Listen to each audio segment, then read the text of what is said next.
रायपुर से बड़ी खबर। कर्मचारी अधिकारी फेडरेशन ने खोला है मोर्चा। कर्मचारियों के आंदोलन का आज तीसरा चरण शुरू हुआ। मांगे पूरी करने पर अड़ा है कर्मचारी अधिकारी फेडरेशन। महंगाई भत्ता, वेतन वृद्धि, नियमितीकरण की मांग। इंद्रावती और महानदी भवन के कर्मचारी भी शामिल हुए हैं। 14 सूत्री मांगों को लेकर कर्मचारियों का ये प्रदर्शन है। तो बड़ी खबर रायपुर से, कर्मचारियों ने मोर्चा खोला है। मांगे पूरी करने पर अड़ा है कर्मचारी अधिकारी फेडरेशन। तो महानदी और इंद्रावती के कर्मचारी भी इसमें शामिल हुए हैं। तीसरा चरण आंदोलन का शुरू हुआ है। मांगे पूरी करने पर कर्मचारी अड़े हैं। महंगाई भत्ता, वेतन वृद्धि, नियमितीकरण की मांग। इंद्रावती और महानदी भवन के कर्मचारी भी शामिल।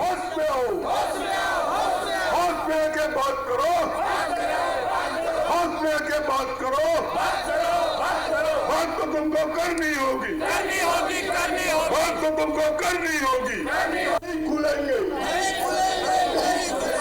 दफ्तर नहीं खुलेंगे। तो रायपुर से बड़ी खबर। कर्मचारी अधिकारी फेडरेशन के आंदोलन का आज तीसरा चरण शुरू हो रहा है, जिसमें 14 सूत्री मांगों को लेकर फेडरेशन ये आंदोलन कर रहा है।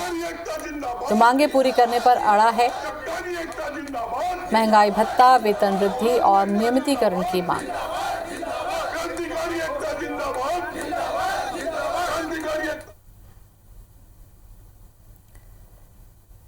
छत्तीसगढ़ के हजारों अधिकारी कर्मचारी आज आंदोलन पर रहेंगे। कर्मचारी अधिकारियों के आंदोलन और सरकार के प्रति नाराजगी पर बोलते हुए मोहन मरकाम ने कहा कि 2 वर्ष सरकार के पूरे हो चुके हैं।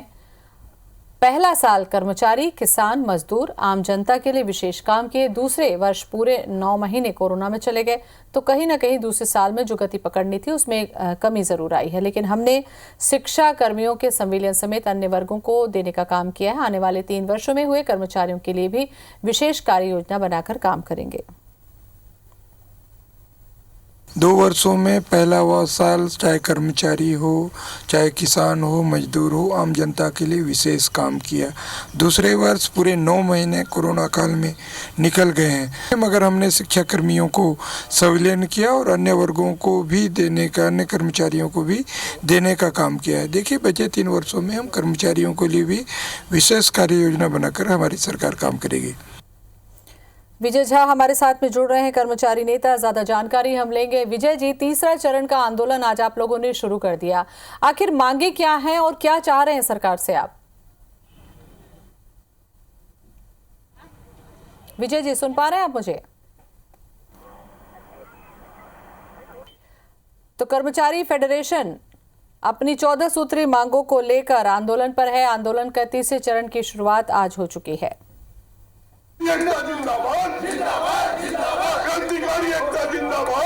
तो पीसीसी चीफ मोहन मरकाम का बयान।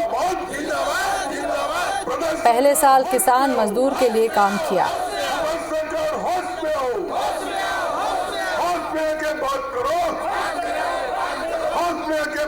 और दूसरे साल कोरोना ने थोड़ी काम की गति कमजोर की है। पीसीसी चीफ मोहन मरकाम का बयान।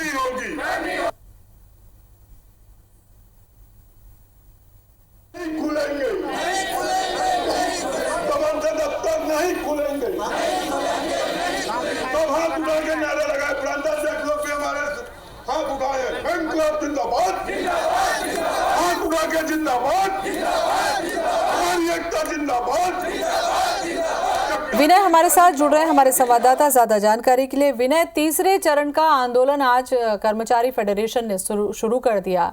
आखिर चाह क्या रहे हैं? क्या कोई समय सीमा मांग रहे हैं, आश्वासन मांग रहे हैं अपनी मांगों को लेकर?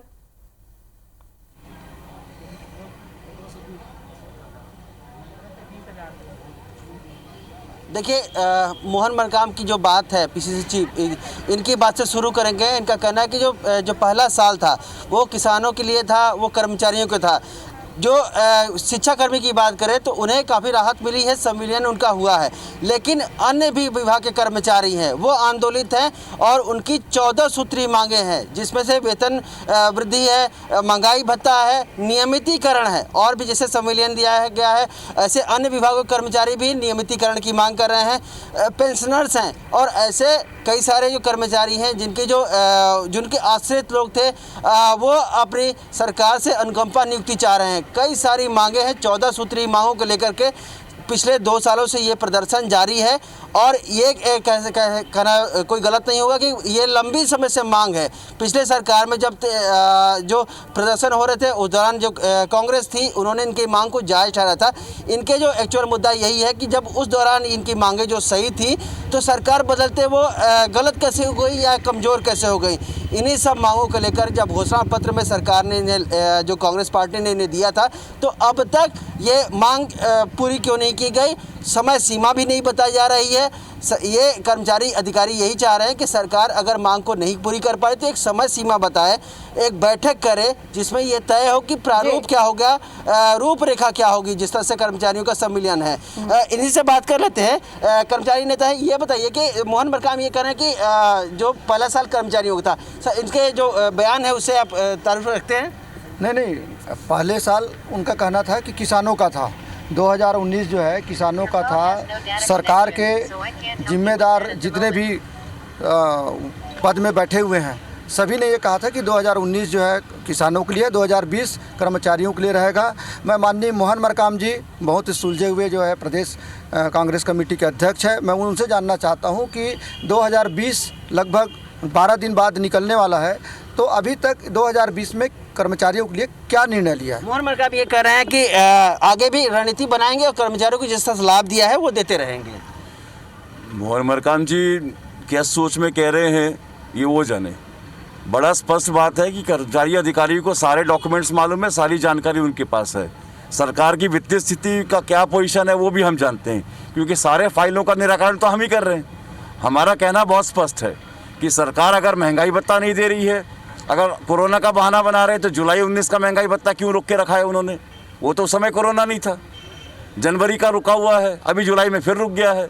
तो महंगाई भत्ता को इसको जारी करना चाहिए। रहा सवाल एनुअल इंक्रीमेंट का, तो हम धन्यवाद दे रहे हैं कि एनुअल इंक्रीमेंट तो रिलीज। कोरोना के कारण से काम कुछ रुके हुए हैं, सरकार ये कर रही है जैसे कोरोना समाप्त होगा उसका प्रकोप समाप्त होगा तो हम जल्दी से जल्दी जो कर्मचारी की मांग है वो पूरा करें। बिल्कुल विनय, बहुत सही बात इन्होंने कही। वो ये कहा इन्होंने कि सरकार की जो वित्तीय स्थिति है विनय, वो इन्हें सबसे ज्यादा मालूम है और होगी भी क्यों नहीं।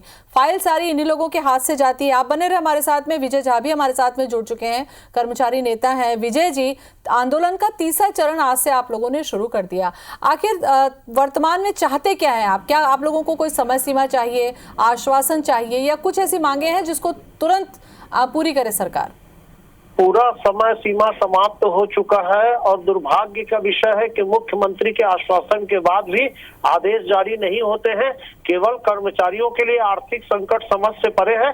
आज की महारैली में कर्मचारियों का इतना भयंकर आक्रोश था और रैली हमारी सफल रही। यदि इसके बाद भी हमारी महंगाई भत्ता देना है, 7वां वेतनमान का एरियर्स देना है, हमारा खुद का पैसा जो जमा है सरकार से उसको हमको लेना है। और हमारे लिए आर्थिक संकट, यदि आर्थिक संकट नहीं तो इतने सारे जो काम हो रहे हैं 33 करोड़ का 32 करोड़ का, मैंने उस दिन भी कहा था ये मल्टी जो बना है कलेक्ट्रेट चौक में पार्किंग, इसकी क्या जरूरत थी? कर्मचारियों की उपेक्षा जो मुख्यमंत्री ने आज 40 साल में किया अविभाजित मध्य प्रदेश से लेकर छत्तीसगढ़ तक, उसकी कभी सरकार नहीं बनी है। कर्मचारी उनके विकास के संवाहक है, उनके हाथ पर है। यदि कर्मचारियों की उपेक्षा होगी तो ये गलत है। उसका परिणाम ये हुआ कि आज इतनी बड़ी रैली सफल रही, पूरे प्रदेश से हजारों लोग आए थे। और इसके बाद नहीं होगा तो अनिश्चितकालीन आंदोलन करने के लिए बाध्य होना पड़ेगा और इसके लिए छत्तीसगढ़ सरकार दोषी होगी। चलिए, रैली सफल बता रहे हैं विजय जी, और उसके बाद आगे की लगभग चेतावनी भी है, उसकी जिम्मेदार सरकार को बता रहे हैं। बहुत बहुत शुक्रिया विजय जी आपका, और विनय आपका भी बहुत बहुत धन्यवाद हमसे बातचीत करने के लिए।